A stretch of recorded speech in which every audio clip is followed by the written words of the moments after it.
I'm going to try to do this fast for us. I'm not an expert mechanic, but I just changed the alternator.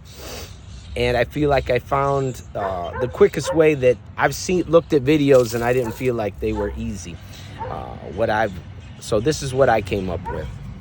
So I have a 2010 Town & Country, and it has a 3.86 liter 2010. So the first thing I did is I disconnected the battery, as some say. Some say you don't need to do it.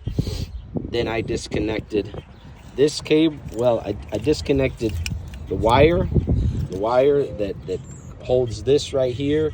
You got to pull this little tab out first, okay? So pull that tab out, then that wire comes right off. Put it off to the side. Battery's already disconnected, so you don't have no worries.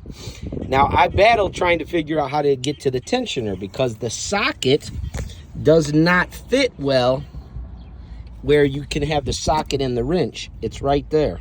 It's right here. So it's right here. This is the tensioner, okay, if you're from the top. I could not get a socket and a wrench in there, okay? So I took the bottom skirt, this bottom skirt that was on there. I took that off.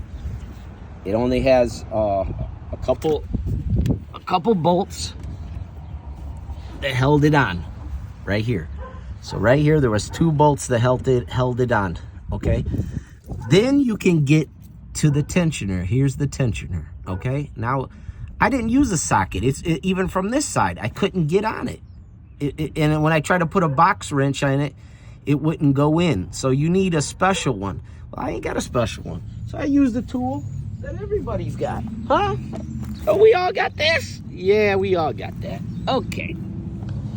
Very simple. You know, I don't know why none of these mechanics just showed us this. So all you do is you put this on there. I'm trying to hold the phone and do it at the same time. So I put this on there and you push it. You push it towards the rear of the car. And there you go. It comes off. Push it. I'm holding the phone and doing it. So that's how easy it is. So I pushed this off. I had 2 hands at the time. Once I took the tensioner off, I took this belt off.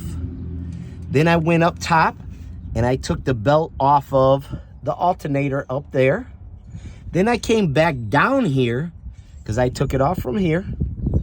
Took it off from here. Then I came back down here and put it back on. So that way I didn't want to lose the pattern. Even though, just in case you do, as you see, it goes around, it goes flat on the bottom, around the big wheel. It goes underneath the tensioner. Then it goes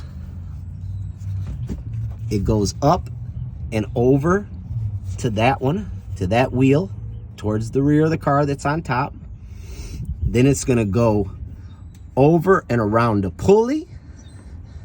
And then it's gonna go from the pulley, it's gonna go around the pulley and then to the alternator. Just don't lose it. It'll be easier if you take your time, be cautious so you don't lose the belt. So I put this back on down here while I was doing the belt. Once I was done, I came back down here. I took this back off, went up and put it on the alternator. And then I did what we did from right here. I grabbed it from right here. And I was able to put this back on. And then I just got to put together. I turned the wheel. I didn't need to do it. I saw somebody say, oh, take off the wheel and take off the skirt. You didn't need to do all that. They do too much stuff. All right. Changed an alternator in 2010 Town & Country.